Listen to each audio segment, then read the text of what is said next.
look at both of these cases, this is mental illness. These are really people that are very, very seriously mentally ill. First, we must do a better job of identifying and acting on early warning signs. We must stop the glorification of violence in our society.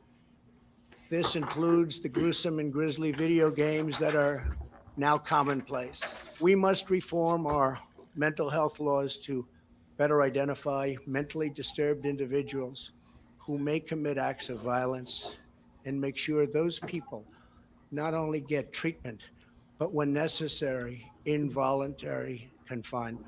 Mental illness and hatred pulls the trigger, not the gun. He's a very sick, it's a mental health problem. He is a very sick puppy. It was a very, very sick guy. Not too many people knew about it, but now that they're looking, they're starting to see he had a lot of problems, a lot of trouble. This evil anti-Semitic attack is an assault on all of us. It's an assault on humanity.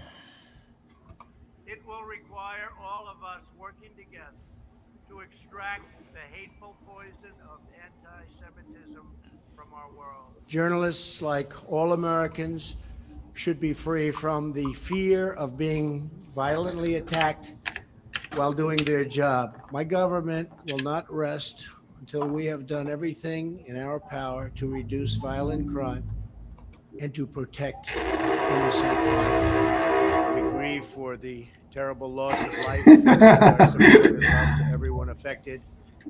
This dude off the hook. This absolutely horrific attack. To the students, families, teachers, and personnel at Santa Fe High, we're with you in this tragic hour, and we will be with you forever. To every parent, teacher, and child who is hurting so badly, we are here for you, whatever you need, whatever we can do to ease your pain. No child, no teacher should ever be in danger in an American school. No parent should ever have to fear for their sons and daughters when they kiss them goodbye in the morning. It was an act of pure evil. Hundreds of our fellow citizens are now mourning the sudden loss of a loved one, a parent, a child, a brother or sister. We cannot fathom their pain. We cannot imagine their loss. To the families of the victims, we are praying for you, and we are here for you. And we ask God to help see you through this very dark period. Talking about politics coming from a view of the streets, you know what I'm saying, dog? You know, we're not coming from professional view. We're not lawyers, none of that shit that's on TV, you know what I'm saying? We come straight from the hood, the hood view, you know? Representation of black people, period, on the bench, because we don't know who Clarence Thomas is representing. He's sitting on a Supreme Court, sitting on a bench, smelling like cocoa butter. What it do? Welcome back. What it do? Brand new. What it do? That's right, Review brand politics, you know what I'm spanking new. saying? On hand. You know? Right. I appreciate everybody be tuning in though, but as Hollywood and motherfucking news sets go, it always changes. Well, always change. So we had to reschedule Dr. Fogg. Appreciate him. We're gonna definitely get him on here. We got a lot to talk about. The biggest in badges, you know what I'm saying? Out ASAP. Oh yeah, we gonna definitely gonna get that done, because I know it's a lot of y'all out there that commented on that subject and was looking forward to seeing Dr. Fogg on here. So we gonna make that happen. You can believe that. For sure. So that had to be rescheduled. So as you can see at the beginning of the joint, most of these presidents has been going through certain mass shootings and shit, right? So when you think about it, you might not have heard so many of them, but it was a lot under Trump too. And as you can see, he had speeches for each and one of them. You know what I'm saying? So my thing is about these speeches and acting like you care after that is it's starting to be annoying, bro. You know what I'm saying? It's starting to be, you know, that's like past annoying. It's like, annoying. I mean, you gotta every time it's one of these mass shootings, you know, it come out and say the same thing, and then they end up doing the same thing too, which is nothing. And come on, man, we need action. We need action, and we need action now. There's a few things I don't like when we just listen to Trump right there, right? So obviously he gonna give you the Republican point of view of mass shootings, right? So their point of view Correct. in this speech, the things I got out of it was mental illness, made all teachers safe, and it was because of video games. Now, I don't care what you say. You can say games all you want. Those same fucking games was there when I was coming up, bro. It ain't. Come on. Come on. We can't just start using the gun. What the fuck? It ain't no different. It ain't no different.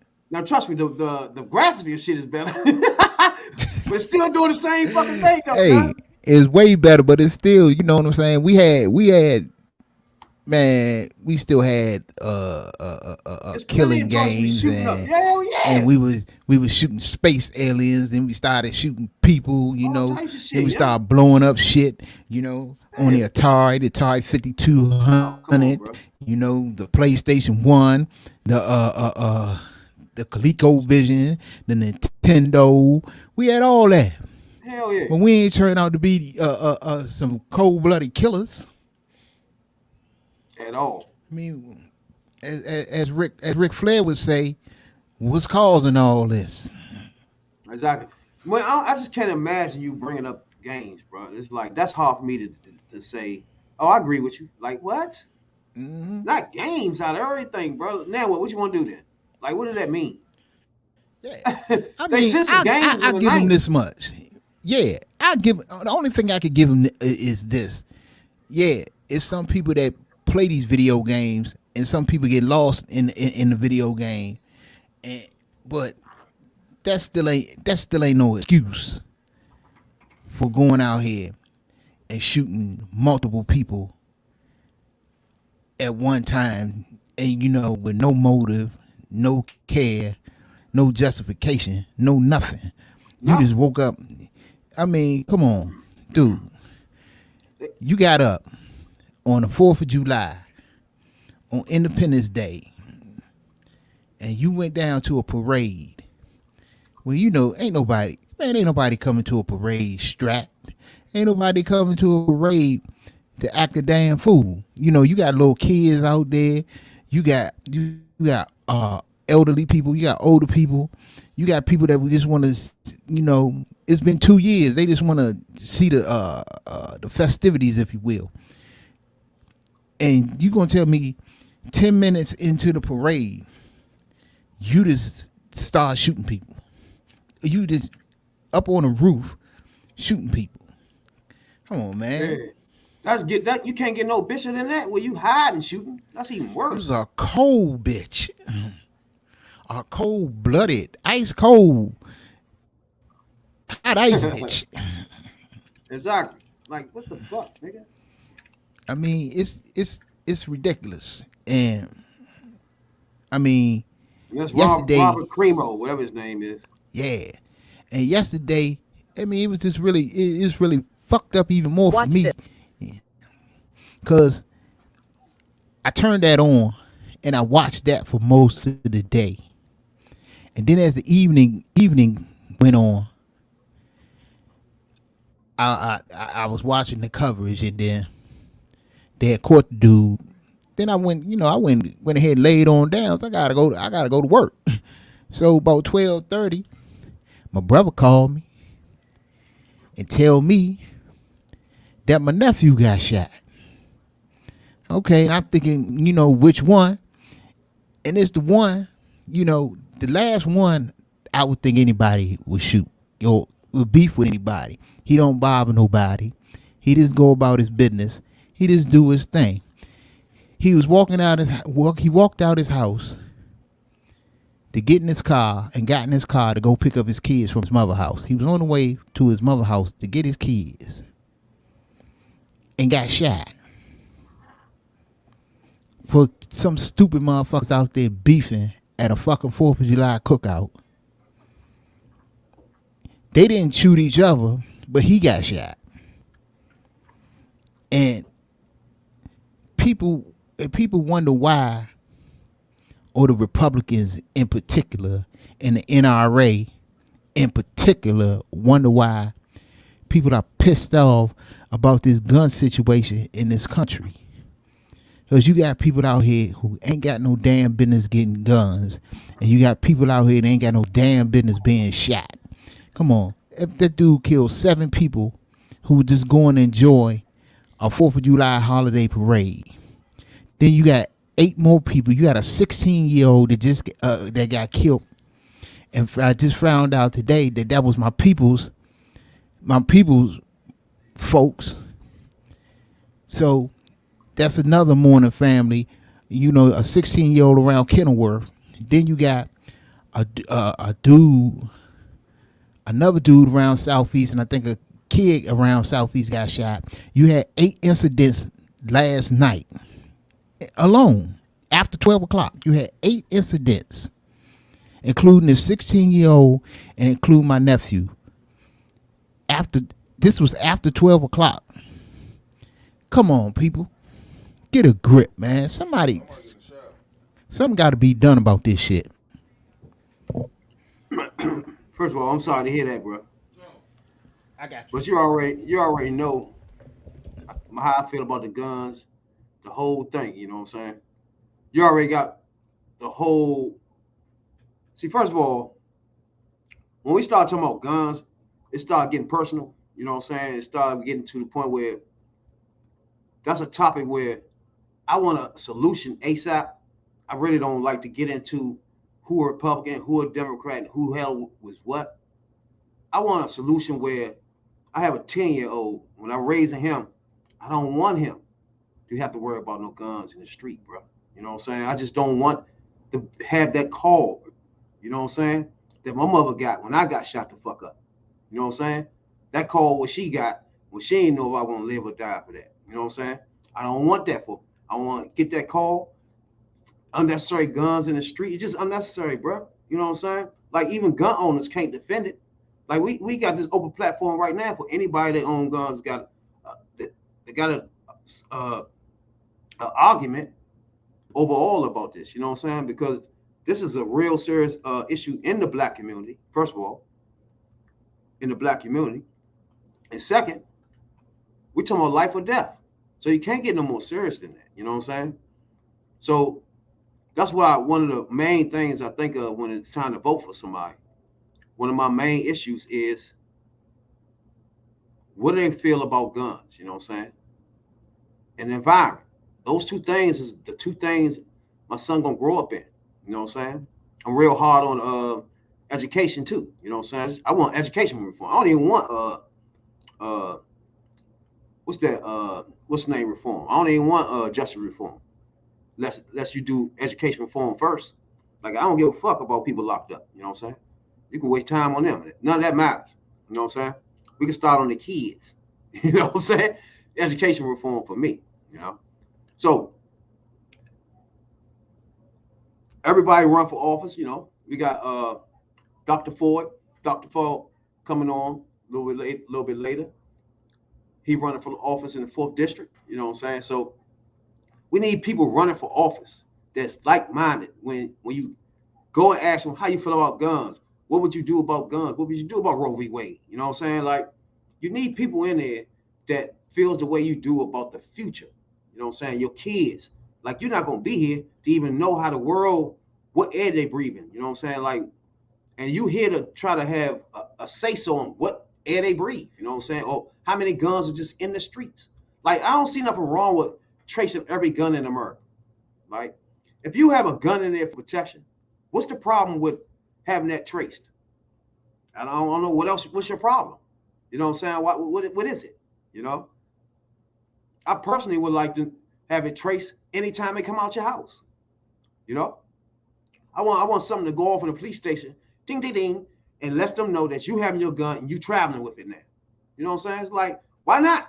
What are you hiding for if you're just a law-abiding citizen? You know what I'm saying? So I got so many solutions for the guns, and it's just, to me, a person that will push back on most of the my solution is just like, now you're not making no sense, bro. You know what I'm saying? I give you all the solutions of the world where you keep your gun, right? But we secure in the streets, bro. You know what I'm saying? My son, 10 years old, is secure.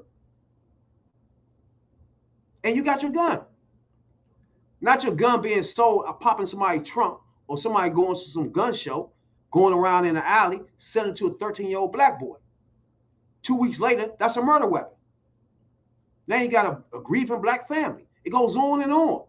You know what I'm saying? It don't even stop. So the gun thing is just a real touchy issue for me, bro. You know what I'm saying? Real touchy. Now, my man uncle ran for office too. Now, I don't really know him that good, right?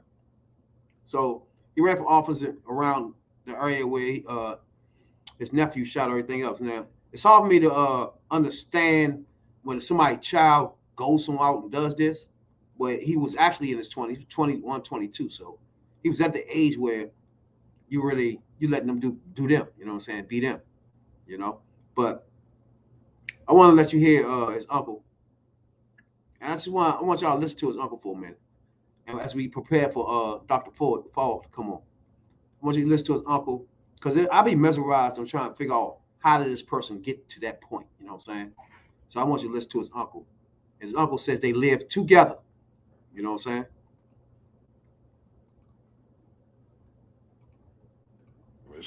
What did you want to say to the people who were hurt, the families of the people that were killed? I just want to say I'm deeply sorry for everyone that lost their lives and got injured. From the bottom of my heart, I'm heartbroken, and my heart is shattered to hear this, and I can't even believe it. And I just want to express my deeply sorry and my condolences to everybody. Me and my brother were very well known in Virginia, Hunter Park, and we have a good character. Everybody loves us, and this is just, it breaks my heart to even hear about all this. Tell us about your nephew, Bobby the Third. Have there been any signs of trouble? Any warning signs recently? There's been no warning signs. As I saw him yesterday evening, and when I went home, I said hi to him. And then when I came back downstairs, I said bye. He said bye, and that was it. That was normal standards of all time. I mean, I see nothing that would trigger him for doing this. Had he ever said anything to you, or said anything to a family member that might have concerned people? No. There's no concerns that I've seen at all. And the weapon, do you have any idea where he acquired the weapon? I'm not sure. No. I'm not really involved with it. Like, I mean, we're like, we just say hi and bye. And that's it. I don't. We're living in the same yeah. We live together. Yeah. Okay. Your dad your dad passed away, and then you, your brother, and Bobby the Third were living there. Yes. And he has his own apartment in the back. Yeah. I have my own upstairs bedroom, and it was separate the whole time. Yeah. So I seldom see him at times. When I do see him, I mean, he has helped me around the house at times, and there was no signs of trouble. I saw no signs of trouble, and if I did see signs, I would have said something, but there was no signs of trouble. What was he doing with his life? He was 22. Was he going to school? Was he working? I think he was ready. He was he didn't go to college, and he was like a YouTube rapper that I know, but I never even preview his videos at all. Yeah. I just know that he's on YouTube. So he was trying to do rapping. Yeah, he's a rapper, and then he was also an artist. He was a good artist a while back. Was he professional? Was he getting paid for it? No. He drew good. Did he have a job? At Panera Bread, he worked from maybe 2 years ago. A couple of years ago. Yeah. Would he have been unemployed. Right. And no mental problems or psychological problems in the Not past? that I know of, no. He's a real quiet kid. He keeps everything to himself, and he doesn't express himself out. So he just like sits down on his computer, and there's no like interaction between me and him. And having known him your entire life and learning this horrible event, what do you think? What goes through your mind? I can't even believe it. It seems like it's a dream, and I can't even imagine about it. I can't even. I'm heartbroken. I mean, I'm deeply heartbroken, and I'll be heartbroken for the rest of my life. And seeing what happened, it just breaks my heart. And I just want to tell everybody that I'm very sorry. And Come on. from the bottom of my heart, and I'm just sorry, so sorry that this happened. Riverside. Guys, if you're still recording your podcast on Zoom, do yourself and your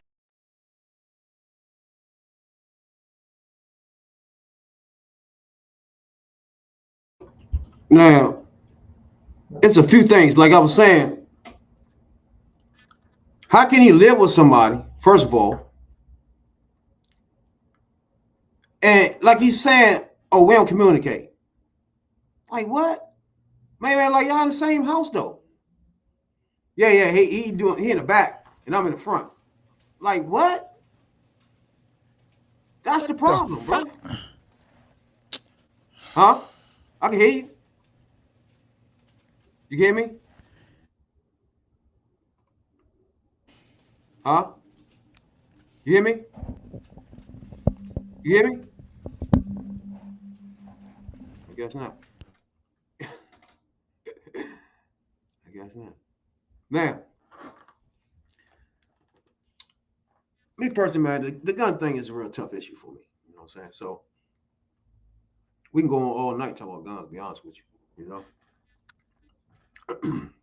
But I really want to talk to Dr. Fogg about a few issues, beginning with the bigots and the badges. You know what I'm saying, dog? Something that most black people already know. But when you got somebody inside that comes out and tell you, then of course it validates, you know, everybody that been saying that. You know what I'm saying? So before we get into Dr. Fogg, who is a retired U.S. Marshal, an activist, we can go on and on and on. The things he do to contribute to, see, people like him I like because when you contribute to Black America the way he does, when you stand up, put your balls on the line for Black America, you one of my folks. You know what I'm saying, dog? So right now, Dr. Matthews is running for the District of 4 in Maryland. So once I get him on here, he can explain his platform and what he wanted to accomplish in Maryland. You know, I can hear you, Tom. That's really frustrating. But I'll get back to his uncle. Now, the way his uncle just described their relationship, right? It kind of puts everything in perspective of how would the person get to this point, you know? Because it's a clear day, the way he talking is, it's clear that you two, with these two, never communicated at all, right? Now, if he 2022 and his uncle is 40 something, maybe, you know what I'm saying? But most 22-year-olds are, it's most of the things you're doing at 40 are some things that they want to do in the 20s, put it like that. You know what I'm saying? It's something they're going to be interested in. Obviously, he's not really interested in the things his uncle's interested in. His uncle ran to be mayor of their town before and lost that. But to see somebody run for mayor and 3 years later, his nephew commit a mass murder, is just crazy. And then for him to get up there, it don't even seem like he prepared to be anybody mayor. So I don't even get that. This is Robert Cramo. For anybody don't know, this is his name. And he thought he was a rapper too, you know. So he has some so-called videos he played. Rap videos. You know, let me play one of them real quick. Sorry about that. This Understand what we're talking about here. Now, I don't know if I want to call him a rapper. Maybe you can call him a rapper. I don't know. You know what I'm saying? Or Robert Cremo III. Robert Cremo III is what his name is. Come thinking, but I'm trying to put up one of his rap songs real quick. If they still on here, you know what I'm saying? He probably took them off. Ladies and gentlemen, hi there, kids. Welcome to the.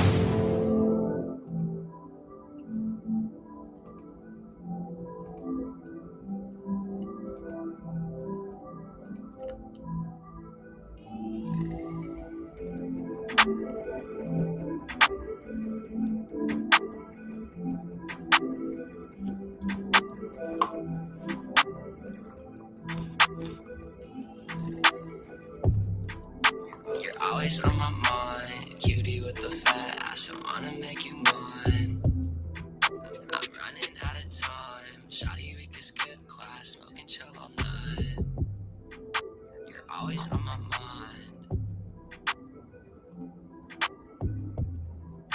I'm running out of time. Testing. I can hear you. Can you hear me? Stars falling down on me. Everything's a lie. Man, it sounds like, yeah, his lyrics tell you he crazy too, bro. You can listen, you can hear it in the lyrics. Like, I don't know. You ready? Can you hear me? I can hear you. Audio. Audio. Samson. I can hear you.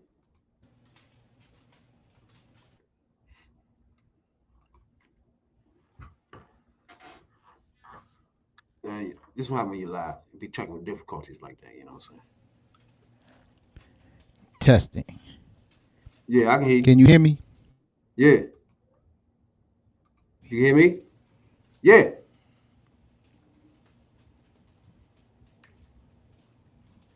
Hold up.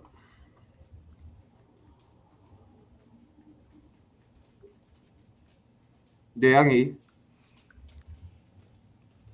You hear me? You hear me?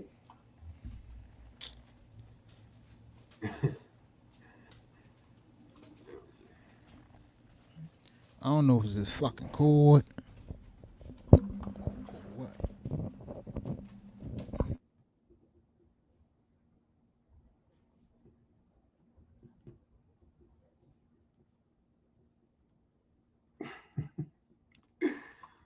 I'm having extra time with that joint.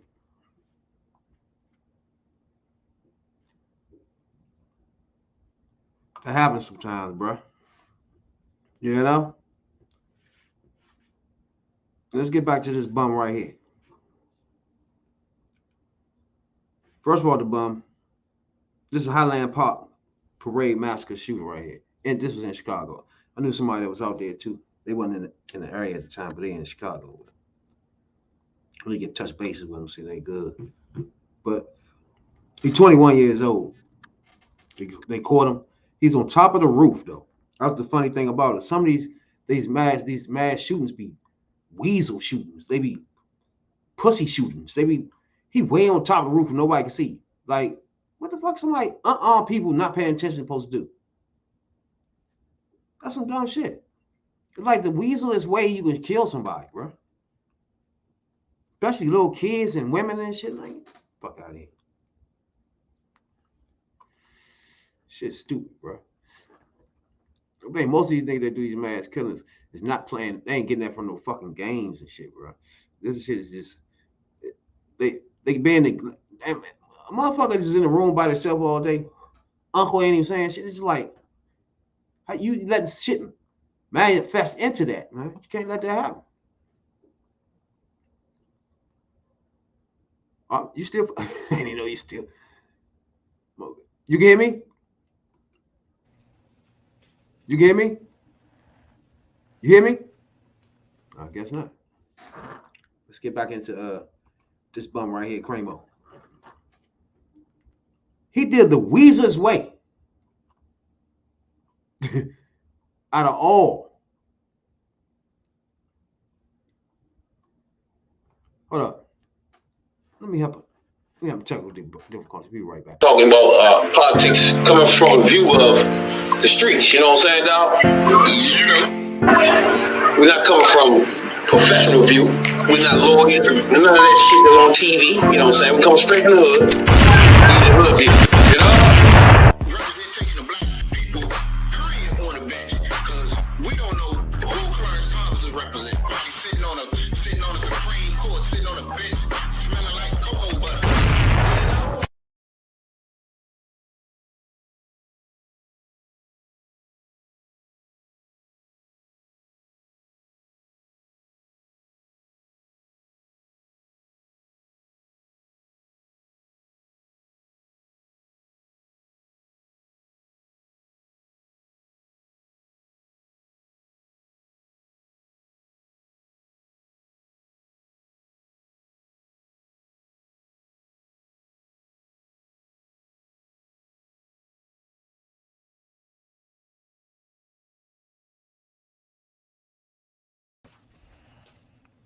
Testing.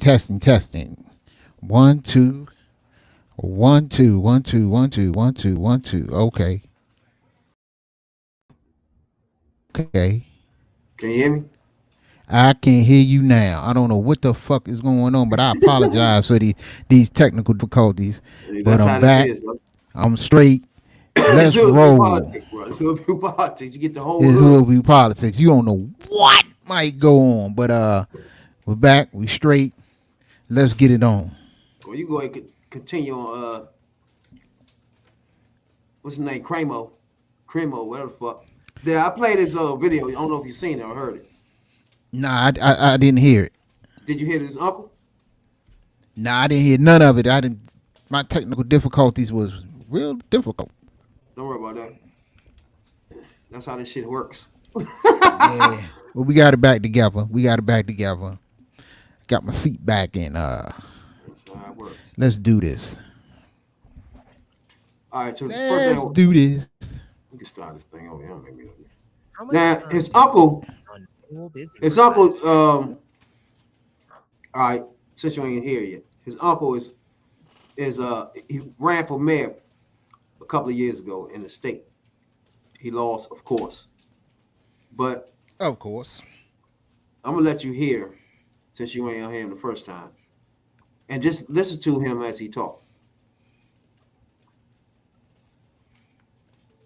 People who were hurt, families of people that were killed. I just want to say I'm deeply, deeply sorry for everyone that lost their lives and got injured. From the bottom of my heart, I'm heartbroken, and my heart is shattered to hear this, and I can't even believe it, and I just want to express my deeply sorry and my condolences to everybody. Me and my brother were very well known in Virginia, Highland Park, and we have a good character.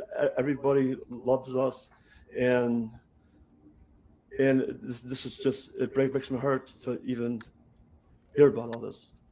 Tell us about your nephew, Bobby the Third. Have there been any signs of trouble? Any warning signs recently? There's been no warning signs. As I saw him yesterday evening, and when I went home, I said hi to him, and then when I came back downstairs, I said bye. He said bye, and that was it. That was normal standards of all time. I mean, I see nothing that would trigger him for doing this at all. Had he ever said anything to you, or said anything to a family member that might have concerned you? No. There's no concerns that I've seen at all. And the weapon, do you have any idea where he acquired the weapon? I'm not sure. No. I'm not really involved with him. Like, I mean, we just say hi, bye, and that's it. I don't. were living in the Yeah, same yeah. home. We live together. Yeah. Okay, Yeah. explain that arrangement. It was your dad's home, Yeah, right? yes, At one yes, time, yes. your dad passed away, and Right. then you, your brother, and Bobby the third were living there. Yes, yes, yes. And And he has his own apartment back, and I had my own upstairs bedroom, and it was separate. Yeah. So I seldom see him at times. When I see him, I mean, he's actually, I mean, he has helped me around the house at times. And there was no signs of trouble. I saw no signs of trouble. And if I did see signs, I would have said something. But there was no signs of trouble. What was he doing with his life? He was 22. Was he going to school? Was he working? I think he was out of he didn't go to college, and he was like a YouTube rapper that I know, but I never even preview his videos at all. Okay. I got a lot to say about that one. We're gonna unpack a few things before you went. I unpack a few things out of there. One thing is he's paying no attention to the boy at all. No attention to him. And that's part of what I want to.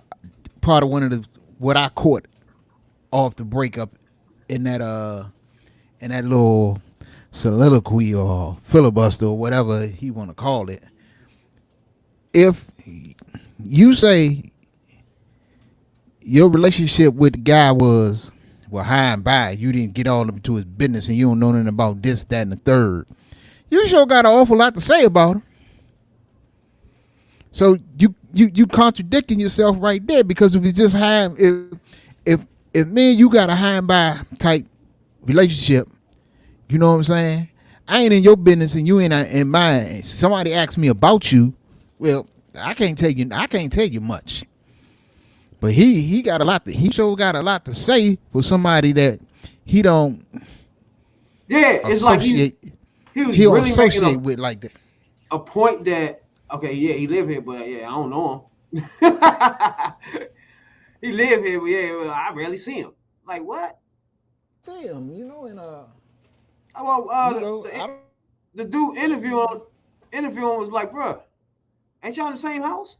Like, yeah, but he back there. Like what? Right. You know, he in the basement all the time. He in that back room. Yeah. What kind of games you playing, bro? Come on. If somebody in the house with me, I want to know that person. I want to know what they about. I don't want to wake up one morning and this person standing over me with a gun to my head or something, about to kill me because I didn't do my homework and find out who in the hell I'm living with. That don't make no sense, dude. So you just tell me you'll shack up with anybody. Basically. And not only that, yeah, you're right. You got a good point. The point is how easy he got the guns too. Right. You know, minding your business is one thing, but you know, you just gonna live with somebody and just out and out completely ignore the person. Basically, that's what you're saying. That don't sound right. You know something. You want to jump, but now you want to jump out there on TV after he done did what he did, and you want to distance yourself from the person. And also, I guess you want to try to, in some respects, to say he ain't like that. And then, you know, well, fuck it, I don't get into his business. That was the first thing that caught my attention. Exactly. Instead of him just coming out and saying, you know, that's my nephew, whatever, blah blah blah blah blah. I never thought he'd do a thing like that. This just totally shocked me. But you don't do that.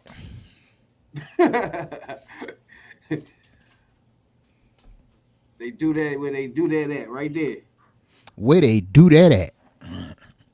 But like you said, the uncle neglected him, man. That's part of the problem. He sat somewhere and just he said he's a rapper. His uncle did say he was a good rapper.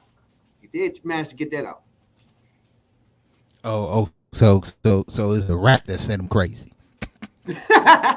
What he a country hillbilly gangster rapper? I don't know. Yeah. Nah, it's more of a that dark, you know what I'm saying? That Oh, that gothic shit. exactly, yeah. Okay. It's that. So he into that type of mess. Yeah, you know them people crazy. They in a you don't tell them what kind of shit they might be looking at or reading or whatever. Oh bullshit. Let me see something. So, Hey, you know, hold up. we got a strange one there. But ain't all Hey, of them you strange. ain't hear about that the letter Shorty sent Yeah, the to letter that yeah, the president. she feared that she might not never get out, and It's not good. yeah. But I still think, I still think at some point we got a prisoner swap coming. That's what I think it's all leading to. I think that the Russians know they got a high profile prisoner, and they got somebody that they want Exactly. the United States to release. And it's gonna come down to, look, if you want her, you're gonna have to give me this person. And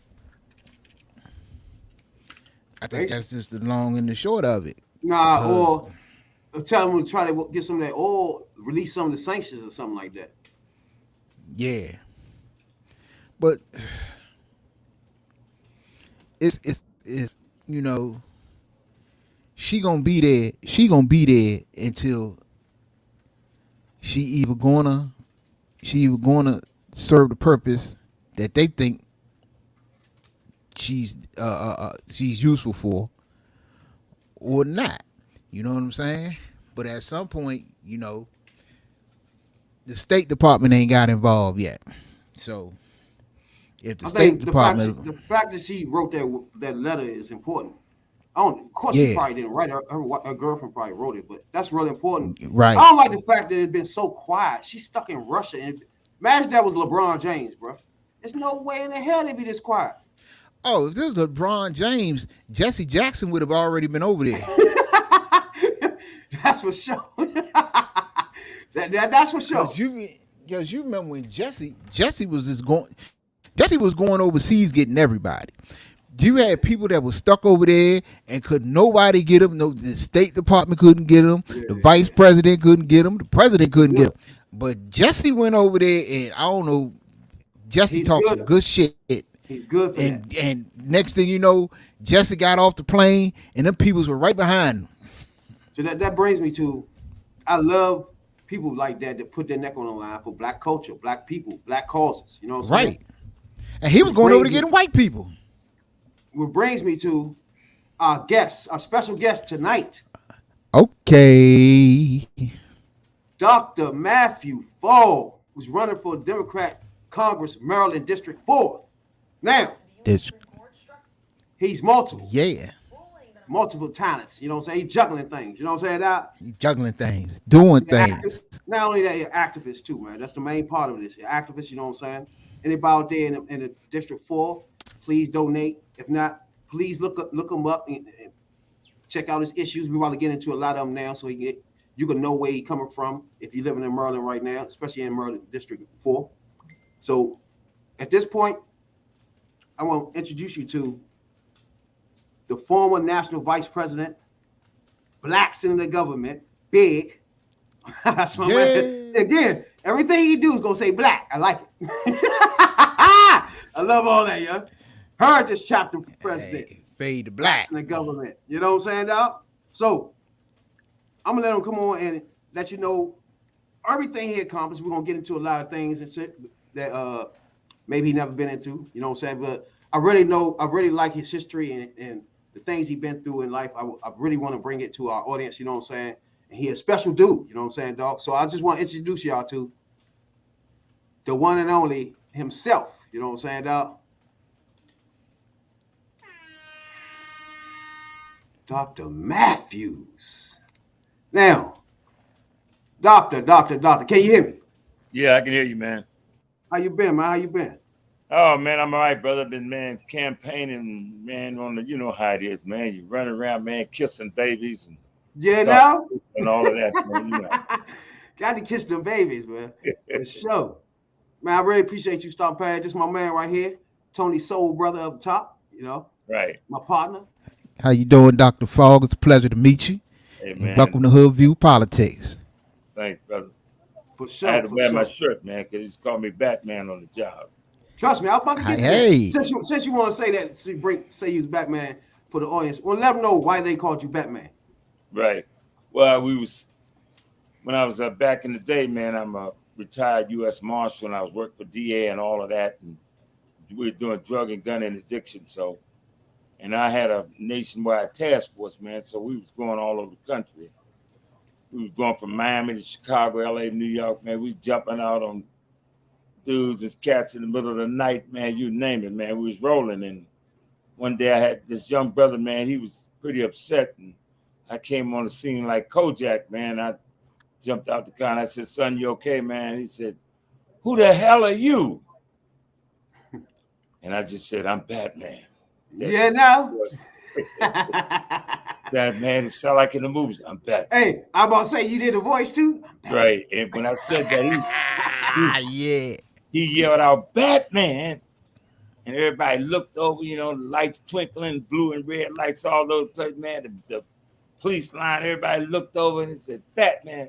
So later when me and him, we going down to the station, he was sitting in the car and he was just laughing. He said, Marshall, I got to give it to you, man. He said, it looked like you was wearing a cape when you came up. He said, man, and so after that, man, I picked up the title, and when I left the task force, they gave me this big old plaque with Batman on it. Said, we're going to miss you, man. But you know me, I decided, that's why my book I'm writing, Bigots with Badges, The Road to Damascus. That's for sure. You know the story of Paul in the Bible. He had an epiphany, he had a change of life. His job was marshal for the Roman Empire. But God turned him around. And God did the same with me. He said, look here, I didn't bring you in that job just to throw all these people in jail and build what we call a racially hostile industrial prison complex. He said, I didn't put you there for that reason. He said, I put you to turn on those who commissioned you. Man, and before you get into the Biggest with Badges, I just want to get the whole totality of the things you've been through. Like, for example, I don't know if anybody know your involvement to the extent in 9/11, 9/11, the attacks. Now, I want you to tell everybody your involvement and what you do, how much you put your time and effort into 9/11 and attacks, and after that. Well, I was in New York. I went up with my fiance. We went up there to visit her family, and that morning it was God's purpose for me to be there, because that morning, that night we got there, and then that morning the planes was hitting the buildings, and I was gonna meet with some other marshal friends of mine who were all, we were protesting the system and all of that. We were gonna meet with whistleblowers, and we were gonna meet at a coffee shop at the base of the World Trade Center. But we called it off because everybody couldn't meet down there at the time. We couldn't meet. Had no idea, man, that plane was gonna be hitting that building an hour or two later. And next thing you know, man, it's hitting the buildings, and I'm 40 blocks up the street. The height of those buildings, it looked like you was right there, because that's how tall those buildings were. So everybody's pointing. When the first plane hit, everybody's looking at it, we pointing. They just thinking, you're thinking of somehow a plane got off track, somebody, the navigation, whatever, and ran into the building. Yeah, that's what I thought too. Right, that's what we thought. But then I went back into the hotel, and it was on CNN, and I'm watching it, and all of a sudden, plane comes around, hit the other building, boom. Then all of a sudden, everybody said, no, something's going on. This is orchestrated here. And then next thing you know, man, everything was all of the phone lines. I'm telling you, man, if they ever get into any type of situation in this country, that cell phones, that thing is nothing, man, because you ain't gonna get no calls through or nothing. That's true. That's true. It was just whack, man. I got one call from somebody from DC, a friend of mine, who happened to be at the Capitol and said they were evacuating the Capitol and that America was under attack. So from that perspective, man, it was just, man, it was like, what the heck do you do, man? I didn't know what to do, man. I just knew I had all of this emergency training, SWAT training and all of that, but I was off duty, remember, because at that time I was fighting the institution. Exactly. So, but because all of my training kicked in, it just happened to be an Army surplus store right in the very same block that my hotel was, right across the street. I just was counting, man. I was in a daze. I walked through that, spent about $400, man. I bought black fatigue shirts, all kinds of flashlights and emergency gear. Because let me tell you something, when them buildings dropped, man, I saw that it was catastrophic. And I said, let me tell you something. It's a lot of people under that dirt and rubble. I said, Matthew, you've been trained to go in and serve and protect. I said, go in and help them out. My fiance, she was upset, man. She was crying and saying, you ain't coming back. And why you getting involved? Because look at what you've been through. They left you on a stakeout. They killed all the things you've been through. Why would you get involved in that? And I told her, I said, and when I left her, she was sitting on the side of the bed. I said, listen, she said, you ain't coming back. She said, they're going to kill you. You're going to die down there. But she said, look, America, you're not coming back. I said, listen, if I don't come back, I said, do me a favor. Just tell my family this is above and beyond the call of duty. And I left out the door, man. She was crying. And I started, and I went down, and the fire station that had the most fires that got killed in that was in the next block. So I walked over to the fire station and told them that I was going in down to help. They said, well, the trucks are all gone. Responded, said, guys under the rubble, they need help. I started walking because all of the streets were just jam-packed. And people were screaming and hollering. People were running away, and I was going into the danger zone, man. When I got down there, man, it was just fire, brimstone, smoke, people, dust, man. I'm sucking in that air and everything. I started helping people, man, and pulling people out. And next thing I know, I was in People's Magazine. They got me bringing the body of a firefighter down off the hill. I rescued one, and we brought one. We recovered. One guy was dead.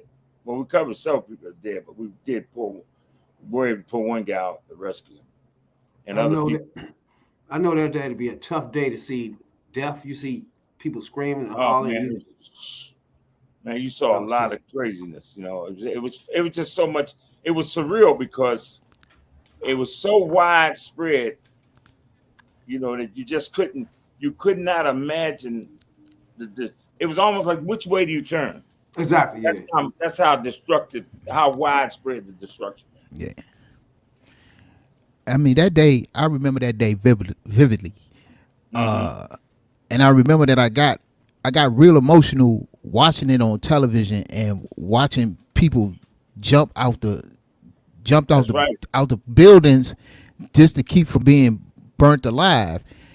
And when I found out later that day that I had a family member and her husband was in New York in that area at the time, so it was really real emotional.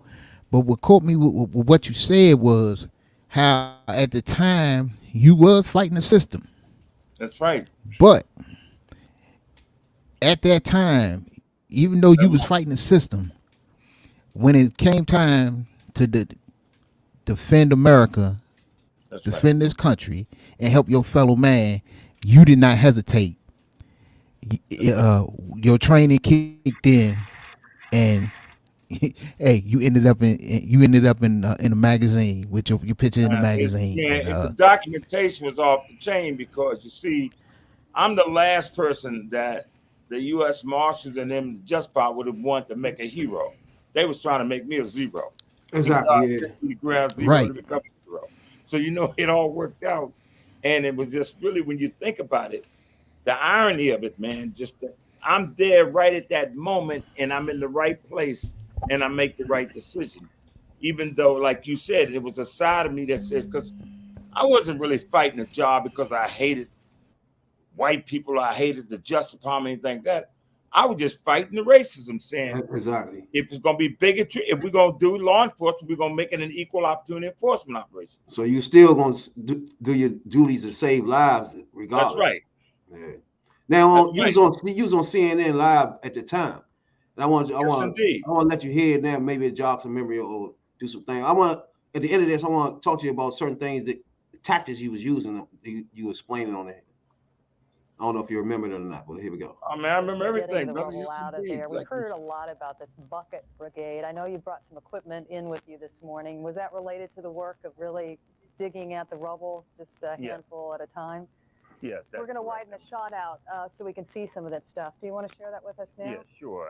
You're talking about the claws that we would use to dig in the dirt. You got the small shovels that we would use because basically what you want to do is you want to go in and if there's certainly someone alive, you don't want to disturb something big and cause another piece of cinder block, something to fall onto someone. So you got to dig under stuff. You got to try to be, once again, methodical with it. You got your ropes that we would tie on if we're going into a certain hole or location. You tie the rope on to make sure you stay in touch with your other partners. You got the hard hat, of course, that we would use with the light on the top of it, basically for illuminating the area. So it was just all the equipment. Also, we have the cameras that with the robotic cameras that you could send in and get a view. If you got a large pocket or an area underground, you can get those cameras and lights in there, see if anyone's alive, if you've got bodies in there, or so forth. The same way with the dogs. The dogs are trained to bark if they know that someone's breathing and alive. So you had all this equipment and everyone's working diligently. You got some excellent search and rescue teams from Los Angeles PD, Houston. You had Suffolk County, New York County Police, FBI. You got U.S. Marshals. You got everybody on the scene really with expertise.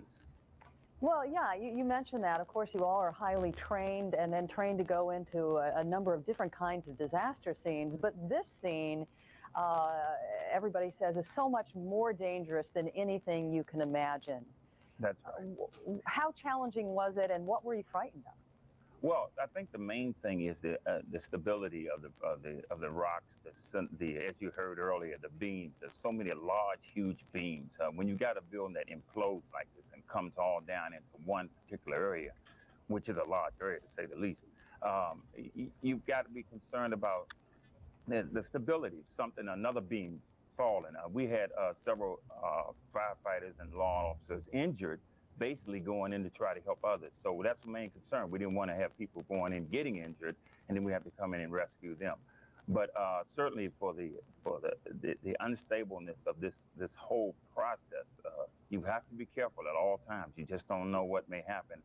There were a few times where matter of fact, we were in the process underground a little ways when we got this call that everybody get off the hill. I mean, one of the buildings were falling next to us, and of course, the building didn't fall, but the shock that came over me, thinking this is it. So once again, you have to be always cognizant of what you have around you and the fact that something may fall on you. Yeah. Talk to us about that moment that you was describing right there. Yeah, man, what happened. I had the rope on me, and it was just, I would say I was a good, probably 50, 75 feet underground, crawling through this whole area. Man, I think about that today. I said, what was you thinking? But I did it. I crawled in that place, man. And because right as you got to the end, there was this big opening, and there was a pocket and a wide, and I'm yelling to see if anybody was in that area. Yeah. And anybody there? Anybody? Could you hear me? Move something, right? And I'm saying that. And the guys are behind me, way behind me. They're tugging the rope. Then all of a sudden, somebody goes, come on out, man. The building's falling. The building's collapsing. Man, I couldn't go nowhere. I was stuck. I put my head down and said, Jesus, started praying. Because I just thought I was gone, man. I thought that building had collapsed on me like that, I would have been done. But it didn't. Yeah. Thank God it didn't collapse. But it's just a shock that came over me at that moment. And that's one of those moments in my career. I've had about 3 or 4 moments in my career where I literally thought I was going to die. And it didn't happen. But it's just, I tell people, I say it's one thing to joke. I thought they was going to kill me. But it's another thing when you really think you're When it actually happened, yeah. Yeah, when Tony? it's really happening. So we got out, you know, that type of thing. Well, Dr. Fogg, I could tell by just talking to you for these few minutes that you're a man of tremendous faith. I can just, you know, you talk about your faith, and when the moments, or when you sprung into action, like Batman for real, and you sprung into action. Tell us, you know, how did your faith, and the part that your faith played in getting you through that day and getting you through that. I mean, when, you know, we saw that the buildings came down and, you know, it was people buried in the rubble, but, you know, tell us how your faith got you through. Well, you know, Brother Tony, the thing is, man, is that at that point in time, I had been through some trauma, some traumatic things in my life, in my career by that time. By the time I got to that stage with the marchers, I had been left on a stakeout and killed. I wrestled a guy with a gun in his hand, didn't kill him. Jumped out of an airplane and never went to jump school, but they had me do skydiving by myself, which is the most horrifying thing you could ever do. So my training and everything just kind of had me in a mode that it's kind of funny, man. When there was danger around, a lot of times I was all right with it. But like you said, but there was a side of me, the spiritual side, that was always saying that, and I came up in Pentecostal, man, you know, the whole thing of tearing for the Holy Ghost. My parents, my dad lived to be 100. He was a praying man all the time. My parents and everything, family. So when I would get in this situation here, there was a lot of trepidation in my mind as I'm walking down there when I was going towards ground zero, because I really didn't know what I was going to run into, and I didn't know if I was going to die, and I didn't know if planes was going to come back and attack again. All of these things was going through my mind because we were being told that America was under attack. Exactly. So you got everything going on, and then you see all this fire, smoke, and dust, man, sucking in this mess. So for me, it was just surreal in the sense that my spirit was like, yea, though I walk through the valley of the shadow of death, I will fear no evil. Fear no evil. His rod, that staff, you know. And so that's what I went with, and I wrote a poem. Who else do you need? And things like that. And I talk about that to my audiences. I said, you know, that's what you go into the danger zone, the highway to the danger zone, like they say in Top Gun. You know, to the danger zone. Danger zone. Danger zone. For sure. So that was it, man. So I went in, and next thing I know, and I wasn't, but see, I saw what God was doing there, because he was like saying, Mathew, the marshals in them, because you're fighting them, they're going to try to discredit you. They're going to try to make you look like you're a disgruntled employee, that you didn't deserve to be promoted in the things that you was trying to do. But each time it looked like God would put me in a position where they got to raise me up. They wouldn't have never done that. They would have never called me to come in there. But it happened to be the way it was. It was out of their control. And like you said, next thing you know, I'm on CNN, I'm in People's Magazine. And it just continued. I mean, even when I think about some of the arrests that I made, I mean, I took some heavy hitters off the street. I mean, it wasn't just low-level drugs. There was a bunch of What was the day what made you do this? What made you start being an officer? What was that day that clicked in you to say, all right, you know what, I want to be an officer? Back to start fighting the institution, you mean? Nah, to be an officer in general. Oh, in Marshall. Well, see, and I mentioned, I think, on your show before, when I was a kid growing up in D.C., it was segregation.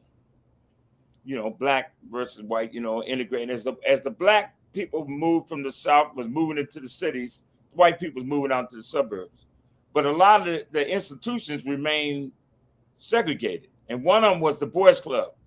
And I was right around the corner from the Boys Club, and the white kids were bused back into the city just to use that Boys Club. But we as black kids, we weren't allowed to go in. So as a kid, I didn't know, because I probably, 10 years old, 8, 9 somewhere, and we playing in the grassy field, and I'm playing with these little white kids. We having fun, man. We just playing all right. When the club opened up, we all go run up the steps. The white man would stop the black kids and let the white kids go on in. One day I go home, I ask my mom. She's trying to explain to me, but I could tell. Well, I didn't know at the time. I learned later. I realized later she was trying to explain it to me in a way she didn't want to break me, but she was telling me there was laws that we have to abide by these laws. She said they're abomination before God. She said, and don't you ever let nobody tell you you're not as good as any other kid. I get to that point because I'm saying, then at some point she turned and just looked out the window. She didn't say nothing. Tears rolled down both sides of her face. And I'm like, Mom, why are you crying? I don't need to go in the boys' club. I couldn't figure that out. So then she said, son, maybe one day you'll make a difference. Then all of a sudden, man, so now I don't think about it anymore, but then of course, Dr. King came to Washington, D.C., all of the horses and the buggies, and then we followed them down there because that was 1963. We followed them down there to the monument. I have a dream one day down on the red hills of Georgia. Yeah, no. It was booming, man, and people all out, man, and all around, and it's just the crazy. And now I'm beginning to get a feel for this stuff about racism and what was happening, and seeing the black and white TV, and they sucking the dogs on the guys and all that. Yes. Seeing all of this. Yes. But I always had it was something about law enforcement that I kind of had a propensity. I liked it. But when I got locked up, that's when God was saying, I want you to experience what you're going to be doing in the future. That's ironic. So what happened was I was working at the Safeway store, and this kid, little boy, got strong arm robbery. These other little kids about his age, 14, 15. At that time, I was like 17, 18. These little boys came around and beat him up, robbed him, took his money, and he was helping people put their bags in the car. So the manager said, just call the police. So the police came and took a report, and the year before that, I worked as a summer youth for the police department. So they knew me. But they took my name down, another guy's name down at the store, worked as witnesses. But when that report got downtown, we had turned 18. That white detective, they waited till we turned 18. He had pulled our names off the report falsely. He got it twisted up as we as the suspects, and just came and locked us up, man. Came to the house like Soledad. I mean, there were guns in the front and the back and everything. I mean, you're talking about, man, deja vu. Everything I'm going to be doing in the future. Yeah, I got you. What was happening? They locked us and carried us out of the house like Soledad brothers, man. Handcuffed, man, put me in the back of that wagon and drove me down the station. And the guy, when he's down the station, when he's typing up the report, man, I'm really wondering if I did rob somebody. I just, man, you just didn't. It was something was happening that had never happened before. Bottom line was, once he realized he made the mistake, that turkey tried to get us to still say we did it. Say you did it. Yeah, I said, man, you got to be crazy. So he sent us over to the Central Cell block.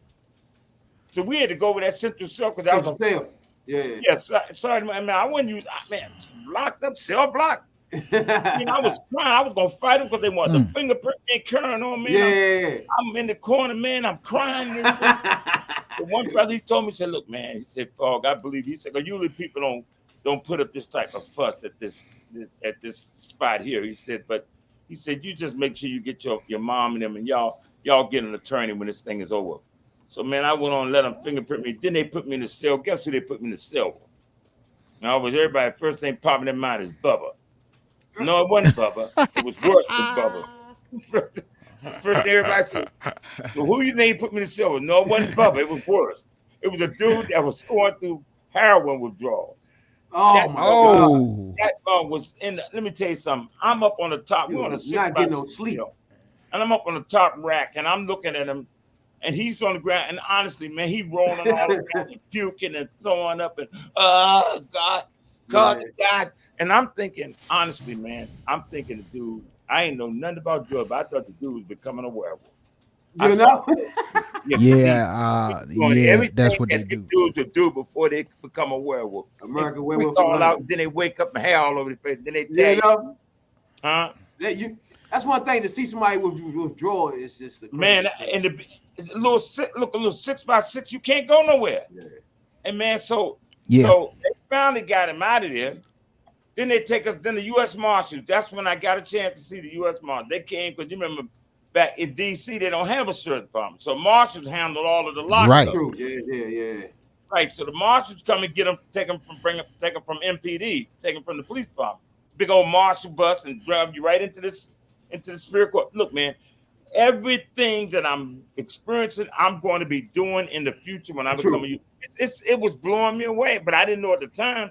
So then they take us over the cell block, put us in that big general cell block, and all the lawyers come down talking to everybody. No lawyer came and spoke to me.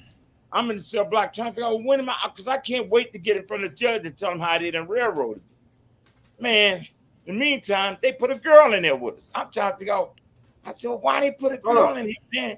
I said, man, that was a setup move. You got a little halter top, little red halter top, nice little set of buns on. I mean, it looked like me. I'm gonna be honest. I'm not the buns. Some little tights on all that. Yeah. So I asked one of the brothers, I said, hey man, I said, why they put a girl in here with us? Because she's going all demure. Dude said, man, ain't no girl. I said, dude. Okay. I said, oh, Lord. Look, I had only been locked up for 3 days. I'm saying, you can imagine what this mug would do. He'd get somebody killed in that mug. ASAP. But the bottom line was, they finally let me go that evening, man. I was so upset, man. And I always remember the marshal, because the funniest thing was the marshal that was sitting at the desk when they cut my armband off. He said, you can walk right through. I said, man, I want to go up and see the judge. He said, look here, man. He said, you know how many people we tell to walk through them doors like that? He said, you need to thank the lucky stars. He said, listen. He said, what you need to do is get out of here before you do pick up a beef. You really locked up, didn't you? Yeah, I always remember him saying that to me. I walked out, man. And when I got outside, man, when I walked out, opened them doors, it's like I heard the hallelujah chorus. Hallelujah. Lord, but one thing man. Exactly. Your freedom. When you get that freedom, you can't explain it, man. It's when it's taken away from you and you get it back, man, it means a whole lot. And then another thing that gave you sympathy towards people that you locking up. It's amazing, because it would have seemed like it would have turned me away from the police. It would turn me off from the police. But it made me then say, I really want to know what this is all about. Exactly. So when I went off to college, and my degree, I was going to get electrical engineering, but I didn't have the prerequisites coming out of Eastern High School, Washington, D.C. to hang with them white kids. I had to do a lot of remedial stuff. So I just made criminal justice my minor, and then I beat that up to my major. And next thing you know, I had my degree in criminal justice. And when I came out, and that job, and let me tell you something, if it hadn't been for that arrest, I would have became a Metro Transit police officer. But that stopped me. My record. I didn't know that. So, during this situation, it didn't make you anti-police. No. It really kind of pushed you. Well, yeah, it kind of nudged you in that direction as a becoming officer, but it didn't make you anti-police. It really made you anti-crooked police. There you go. Because even though they made a mistake, sometimes a mistake can be rectified. By just saying I made a mistake and I apologize, and and so on and so forth. But this, what people don't understand is, especially from the young black youth of today, and when I was coming up, we was never anti-police. We was anti-dumb police. We was anti-crooked police. We was anti-racist police. And that's how we came up, and that was the experiences we had, because we all of a certain age had some kind of experience with racial profiling, and the things that the police have done in the hood. So, but it's good to, we have somebody that points out we're not anti-police. We just anti-crooked police. Well, see, and then imagine getting on the job and becoming that way. See, that was the challenge, because now you become a bigot by default. Okay, I tell people that. I said I was a slave hunter when I first got on that job. I was doing the white man's. I was doing their bidding, and their bidding was, we got this war on drugs. Your job is to go lock up black people as minimum in prison as you can. Don't go in them white affluent neighborhoods and lock the white folks up. And I started raising Cain. I said, oh, no, heck no. I said, I'm going over there. I became a task force supervisor. And I started going over there because they had the best stuff. You know? Best stuff. they had more of it, too. They had batches of that mess. Exactly. So I was like, oh, no. So he said, well, Fogg, look here. He said, now, one of my supervisors called. He said, Fogg, now, look, this is what's going to happen. You go over there and start kicking their doors in and doing all that stuff y'all be doing over here in the urban areas. He said, man, they no judges, they no lawyers, they no politicians. He said, we're going to get a phone call. They're going to shut our operation down. There goes your overtime. He said, man, look, man, he said, they still wrong. He said, just go out to make this thing easy and let's get our numbers up. I said, man, that's called ethnic cleansing. I said, that's what that is. I said, basically. And I'm sorry. I said, I'm not going to. So I started early on in my career bucking the system, pushing back, push breathing. And when everybody was telling me, look, man, you can't fix City Hall, just go ahead and go along to get along, do your thing, and then when you become the head marshal, then you can maybe try to make a difference. The director, I said, brother, they putting our folks in prison. They for this junk they not doing. It's not an equal opportunity enforcement operation. Therefore, they're violating these folks' civil rights. I said, and I'm not putting up with it. And so that's when now all of a sudden I'm getting an opportunity to kind of get back to say, now you can understand, Mathew, when this cop was doing what he did, your life didn't matter. Black lives just didn't matter. Exactly. So that's what I began to see. Exactly. Somebody has to be a voice on the inside. You know, so that's when I took a stand. Mm-hmm. You hit that right on the nose. Mm-hmm. Right there on the nose.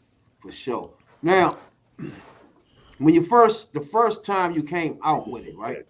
Mm-hmm. Did that? It wasn't the first time you said something about it. It was like, did you say something to your fellow officers first, or did you keep it to yourself? Well, what happened was it becomes a gradual thing to some degree. You get there, and what I always remember coming out of the academy, like they taught us all of the right ways to do everything. You know, when to shoot, when not to shoot.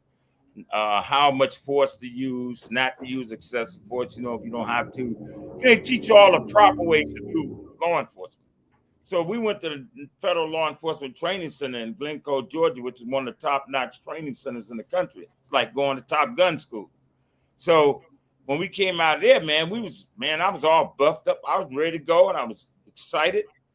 But when you go through that training, it makes you really want to go put those handcuffs on somebody. ASAP. Yeah, you really want to try it out. You want to try it out. Yeah, you want to try it out. You want to go lock somebody's buns up. See how good these handcuffs work. Right, and you all excited. You might want to whoop on somebody or something. But the point is, you want to get in some action. Yeah. Right. Man, Fogg, when I went to the LA rides and I was backing up LAPD, and do say I brought my SWAT team out there. We ride with LAPD, man, all kinds of fine brimstone. We going into Compton, LA, South Compton. Say, Fogg, where you want to go? I said, brother, let's go into the danger zone. That's when the music came on. Highway to the danger zone. Anyway, but my point is, when you come out of that academy, you really want to get into you want to spring into action.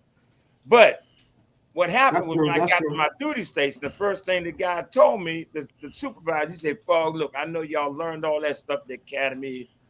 He said, but let that stuff go. He said, this is how we do it here.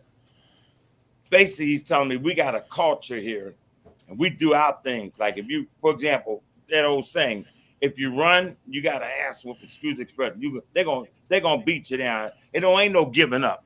No. You know, if you run, if you're black, they might punch in your face anyway. So all these things, when I began to see how we was operating, I didn't like it. And I said, wait a minute. And so I started calling people out on it, you know, when I started seeing it, and they didn't like that. They wanted me to keep my mouth. I never get to had this brother in the cell block one day, and I heard the brother screaming, and I'm in the cell block. I go running around the corner, and they got the dude subdued, but one white boy has got his leg up in the air, and he's got one of these little blackjacks, and he's hitting his ankle, boom, boom. And the guy was screaming and wiggling. And when I walked in, I saw the rage in the white dude's face. So he went to swing, and I reached up and caught his wrist as he was swinging. Yeah. I said, that's enough. He pulled back from me, and he looked at me like he wanted to hit me. Yeah. And I said to him, and I brought him back to, I said, oh, so you gonna hit me? He turned around, he was red-faced, and he walked out. He goes and tells the supervisor that I prevented him from subduing. I prevented him from when they was trying to subdue this guy. I interfered with that. The guy was out of control. And so the supervisor called me and he said, Fogg, I need to hear your side of this. I said, look, he was in there abusing the prisoner. I said, they had the prisoner under control. They had him cuffed up. He had the guy's ankle up in the air, hitting his ankle. He said, that's what I thought. He said, I know you, Fogg. He said, and that's not your style. He said, I just want to make sure I spoke to you. He says, oh, well. He left alone. But you see, now that could have there are a lot of places where I would have been brought up on charges on some stuff. Yeah. Yeah. And that's what happened to that woman, Brianna, the woman, the Buffalo police officer who lost her job because she was choking one in white officer choking his brother out. And she stopped him from choking him because he almost killed him. And they got her job and came out there and everything. Yeah. And that's the same thing that happened to Floyd. I told everybody, I talk about this all the time. I said, with George Floyd, I said, had one of them officers had just knocked that dude off. Man, that's enough, man. You're killing him. And George Floyd had to survive, maybe some bruising, but would have survived and everything. They would have brought that officer up on charge. They would have said, you interfered. Exactly. Yeah, that's true. Because they want to send a message.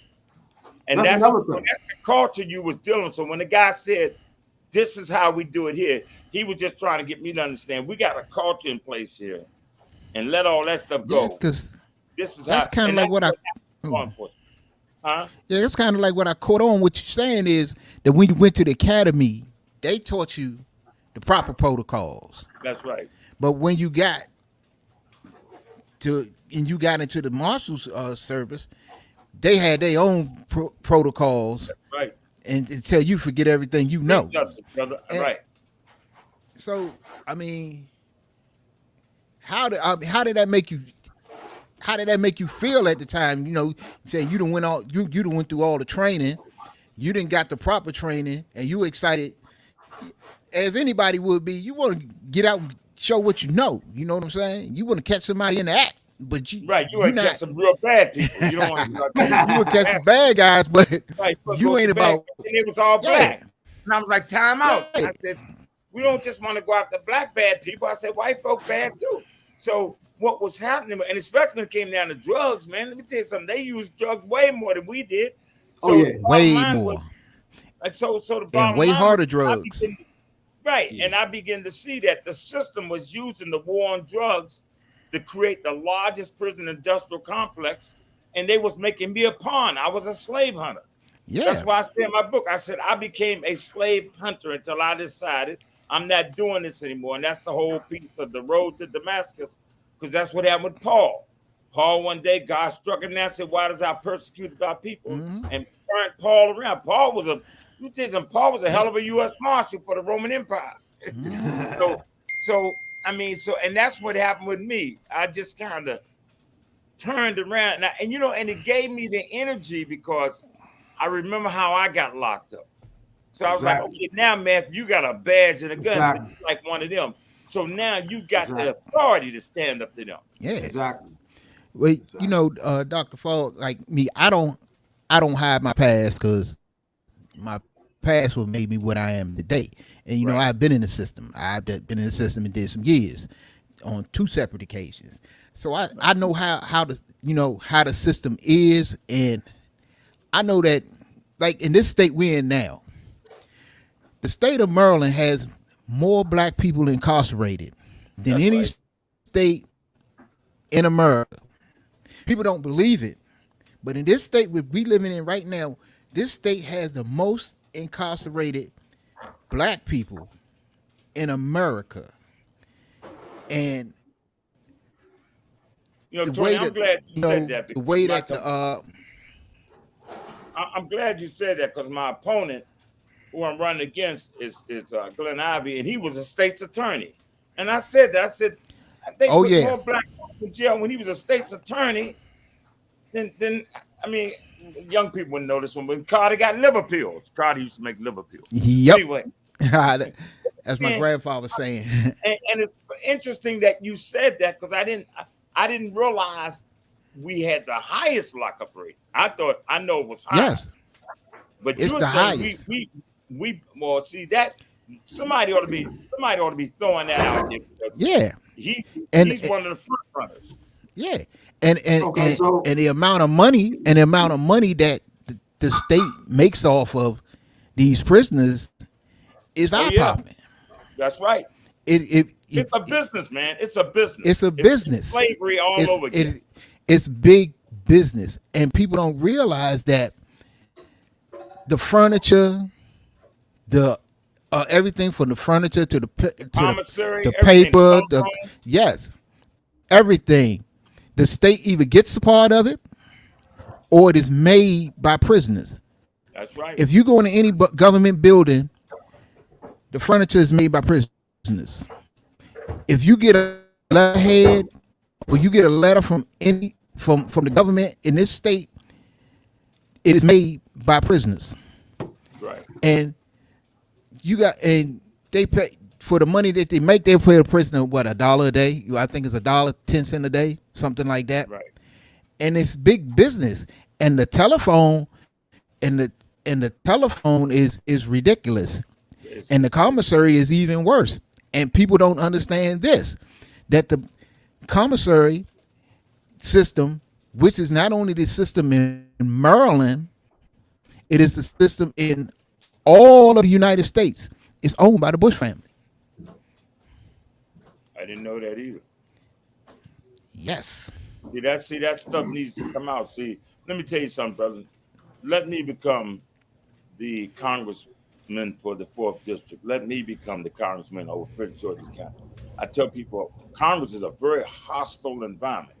Our U.S. Congress. If it wasn't, we wouldn't need to have a congressional black caucus if it wasn't a racially hostile environment. On top of that. So I tell people, I'm not going up in there to please people and sit there and be a yes man and all that. I said, brother, let me tell you something. I would be buckwheat unchained because I'm telling you, people have to understand. That's the reason why we're at the bottom of every ills list. Here it is, Prince George's County, the most affluent African-American per capita income producing community in the United States of America. And we're at the bottom of every ills list. Foreclosure, our schools, housing, the criminal rate, everything that you can think of, we're at the bottom of every ills list. And I said, now, why is that? That's because of the elephant in the room. That's because of racially a hostile environment, and we don't get the funding that Anne Arundel County gets, that Montgomery County gets, and these other areas. We don't get that, so that's why. Yeah, and Prince George's County. You say Prince George's County is predominantly black.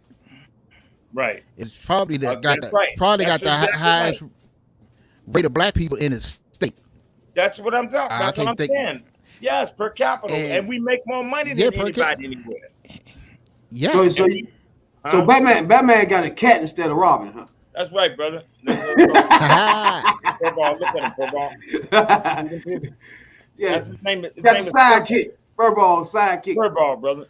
Furball, man. I'm telling you, man. You don't need Robin around, do you? Rob, man. Furball to jump on you, man. Man, look. But Dr. Mathew, I really appreciate you coming on the podcast too, man. Expressing your feelings. But I do want you to let everybody know your platform and what you want done for the District 4 before you leave too. Well, I'm telling you, man, the biggest thing what we got to do is, we're talking about our housing and our schools. I want to make sure we get affordable housing because all of the, taxes are high. Things are going up. We're talking about I don't like. I mean, I want to get there. I don't believe that we should have assault weapons. People should be able to pick up assault weapons. I think they should be banned. You know that the cat's already out the bag on the other guns. You can't control that. They're just already on the street. But I think if you started giving people jobs in these communities, get these young men to work and let these people. Look, I don't like the war on drugs. To me, I don't even think we should be law enforcement should be in the drug business. And that's one of the things that I want to do is end that whole thing of us being in the drug business. Get us out of that. If you haven't, if you're out there killing people and doing that type of stuff, yeah, we want to go after you. But for somebody just using drugs or selling it, we need to get out of that business. That's the same way with alcohol prohibition. When that was going on, they found out that when you make something illegal, you prohibit it, it creates a black market, a market where they're gonna be out there killing each other. By the way, y'all spell Marshall with one L. But anyway, so I'm gonna ask you that too. You got 2 T's in Matthew, don't you? Yeah, that's 2 T's in Matthew, but one L. That's unique. I've never seen Matthew spelled with 2 T's. Well, no, in the Bible, yeah. Oh yeah. Yeah, that's how I was named for the Bible. So, but no, so that's the top of my platform, you know. And then, of course, make sure our seniors are taken care of. We want to protect our seniors and make sure that they're covered and they're taken care of. So these are the things that I'm pushing. Our school system, we got to do better with schools. But going to Congress, teachers, make sure teachers are paid the right salaries and things like that, and get the right teachers in these so they don't run away from our neighborhoods and go to the better places because the salaries are better. So these are the things that we have to do, and we got to get these guys that are coming out, because a lot of guys are coming out of prison. We got to get these guys jobs and get them back into the system and get them to where they can get something, instead of saying, hey, well, you got a police record, all you do is pick up a broom. Can't even do that anymore because the Mexicans to pick them all up. So the bottom line is you got to give these guys some skilled training and make sure that they can get back to work and get into this system. So these are the things that I want to push for in our urban neighborhoods. We got to make sure that they're covered. These areas are built up and they're covered. The two topics that you hit on the nose that you run with all the way to the end is the schools and the guns. So those 2 things right there is that combination right there is a winning combination. That's right. The assault weapons and the schools. Yep. And jobs. You got to get them jobs, man. You got to get them folks up. A lot of people. I'm telling you. I'm telling you, as a returning citizen myself, you know, it's good to hear someone, you know, that will stand up for the rights, because there's a lot of good people in there, and there's a lot of people who made a mistake and they paid the price for their mistakes. That's and they shouldn't have to pay, and they shouldn't have to pay for it the rest of their lives. That's you know, and if some turn their lives around, and it's good to have someone out here that's willing to, you know, to stand up, you know, for those who don't have a voice. You know, that's just like you stood up on 9/11 and you stood up to the racism and bigotry in the Marshal Service, you know, I'm quite sure you will stand up, and you're a man of your word and will stand up in office. I'm the class agent representing 10,000 black U.S. Marshals right today. Mathew, Fogg versus Garland, America, the Judge Department of Justice. So I'm active right now, still battling that system. And I didn't tell y'all, I'm telling you, man, there's another good one too. I don't know, Jones, did I tell you I ran into one of the fugitives that I locked up, America's Most Wanted, Michael Lucas? Did I tell y'all that? You ran into him? Man, I thought they was going to kill me. Man, look. Man, I ran to him where I live at, man. Him and his 2 other guys, man. They surrounded me, man. Hey, Fogg, I'm in the parking lot. They came up on dude, said, man, you know, and when I locked Michael Lucas up, he was trying to pull his gun out over in Baltimore. I'm holding the gun in the dude's pocket. Wouldn't even let him pull it out. I could have blew his chest out. I didn't kill him. But I'm holding him. He's struggling hard until we got some other help, and they got him. And at the same time, the white dudes had rolled out and left us on the stakeout. All that's on my website. When they go to my website, they'll see my story. But the point I'm making is this. This was last March. I'm in the parking lot. They surround me, man. Dude said, man, you know who I am? I said, no, he said, I'm Michael Lucas. And the dude went to jail for 30 years after I locked him up. Oh, and he had just gotten out. He said, man, I'm like, I said, man, somebody told me you had passed away in prison. He said, no, that wasn't me. So he looked at me and I asked him, I said, are y'all gonna kill me or what? I just straight, man, I said, man, y'all gonna kill me. And if he had said, yeah, I said, well, look, let me just phone home and call somebody. You know? No, but look, what he said, you know what he said? He said, hell no, Fogg. He said, man, I respect the hell out of you, man. He said, man, we've been watching all the stuff you done. He said, man, I want to make a movie with you. So now, me and him, we went to a videographer. The dude came to my church. He testified. He told everybody, him and the other dude had a machine gun. They came to my church. The dude said, I want to tell y'all. He said, Fogg saved my life. I thank God he saved my life that day. He said that this dude did 30 years in prison. Now we went to a videographer. We just like me and you talking now. We did the whole interview. I got it all on videography. We're gonna do a book, man. That's what's up. Hey, that's a good thing. Yes, that's a indeed. good look right Powerful, there. man. That brother, good brother, man. He said, Fogg, I got your back. Anything you need, man. He said, man, I got you, man. We talk all the time now. We laugh. We done gone over all of the old school stuff, and because he was telling me, he said, Fogg, he said, man, when I was a young man, Lord, and all them times I was locked up, he said, I thought that was the way you're supposed to be. He said, I really did. He said, I thought that's the way you were supposed to be when he was young growing up. Exactly. It took him years to come down. And when they escaped out of prison, see, when I took him down, he was doing 20 to life for murder on the streets of Washington, D.C. He was an enforcer. They escaped out of a prison in Texas. Them dudes went over the wall with ropes and everything. Yeah. I mean, it went out like a James Cagney movie or something. You know? Look at lights going off, sirens. They get away. They on the run for, I think, 11 months. They put me on the task force. It took me 4 weeks to get him. And I took him down in Baltimore. But the thing was so he was an escapee. And then he went back in again.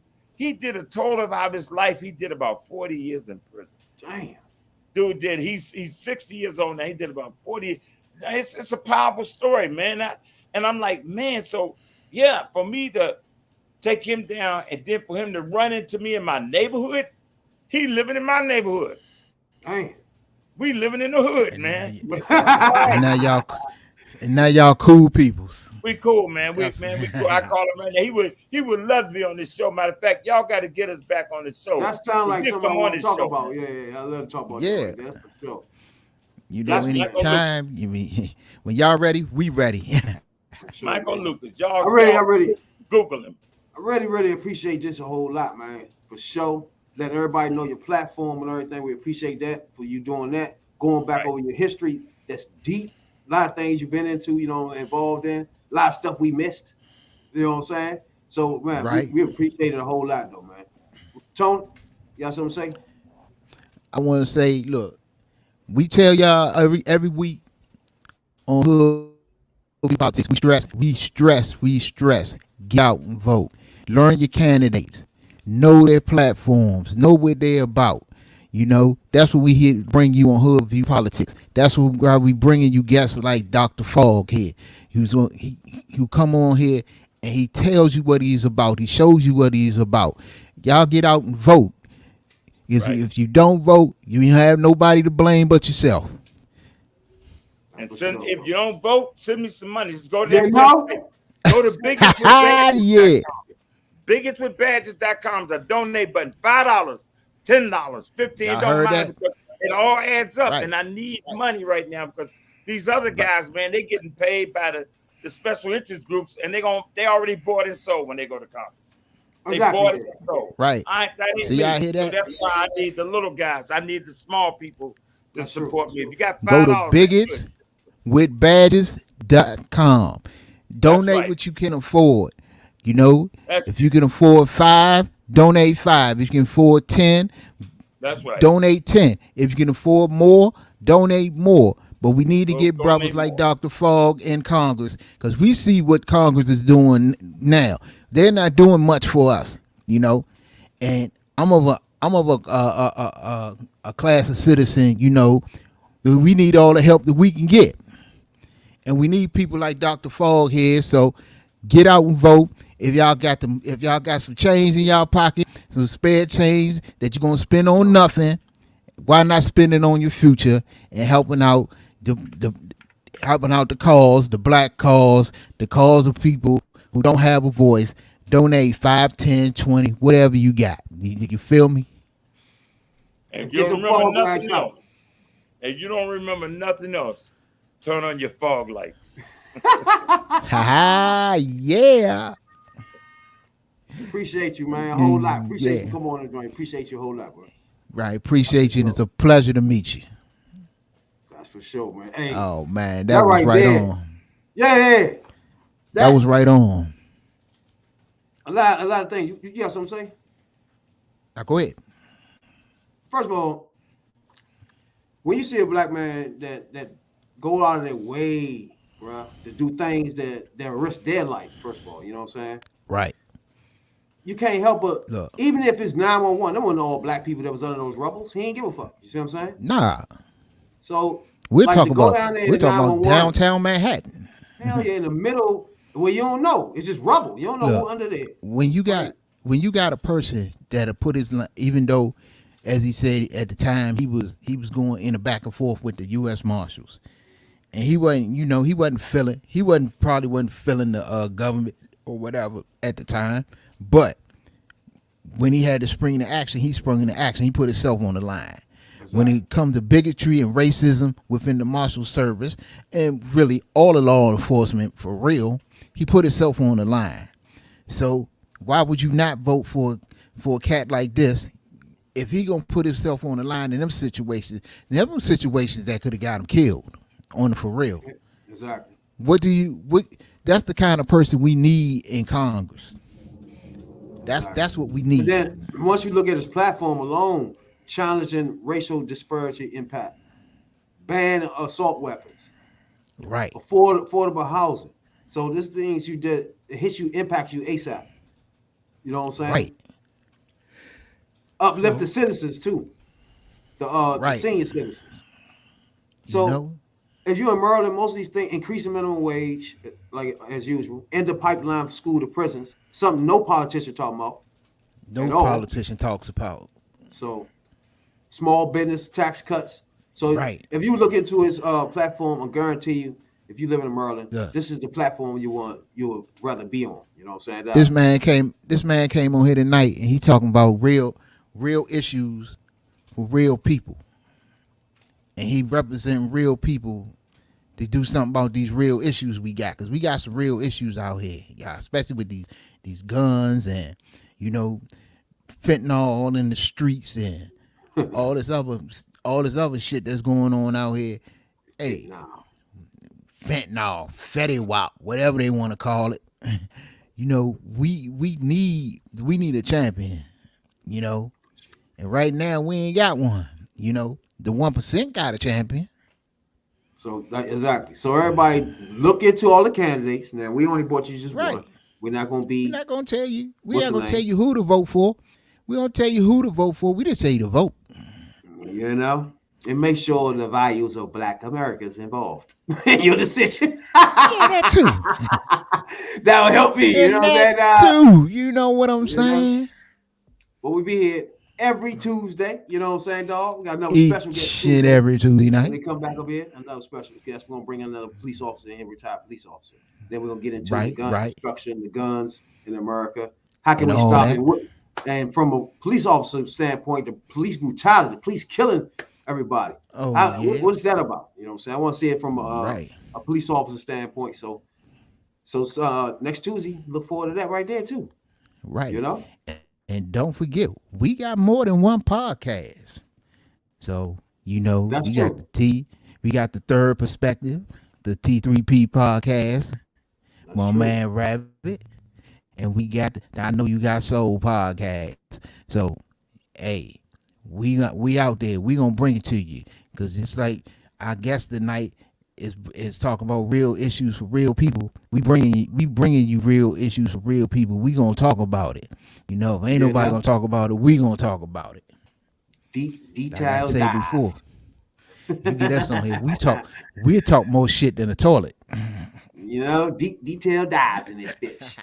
We got about Hey, for Tuesdays. Tuesday. Tuesday you never night. Know. You never know. We might spring in your living room by accident one day. Right. You never know. You know? Right. We're gonna spring in your living room by accident on purpose. And don't forget, our windows and doors are always open for anybody that disagree. We got an open comment, door policy. You know? You can hit us up. You can hit us up on Facebook, on the Hood View Politics page. You can hit us up on Facebook, Instagram. We got it. You want the email? I give you my email. You can hit me link up in the chat from now on, bro. So whenever that's what we're gonna do. Talk to us. So right, I give you everything but my phone number. While the doctor was on here, we had to talk to the doctor. You know what I'm saying? That's what we right. were interruptions with that. You know what I'm saying? Had to get those conversations out.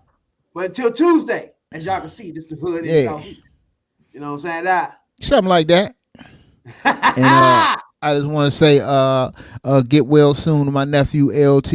You know, we praying for you, bro, and everything gonna be all right. You know what I'm saying? Cause he's strong. He come from strong stock. You know, he come from the same stock I come from, so he gonna be all right.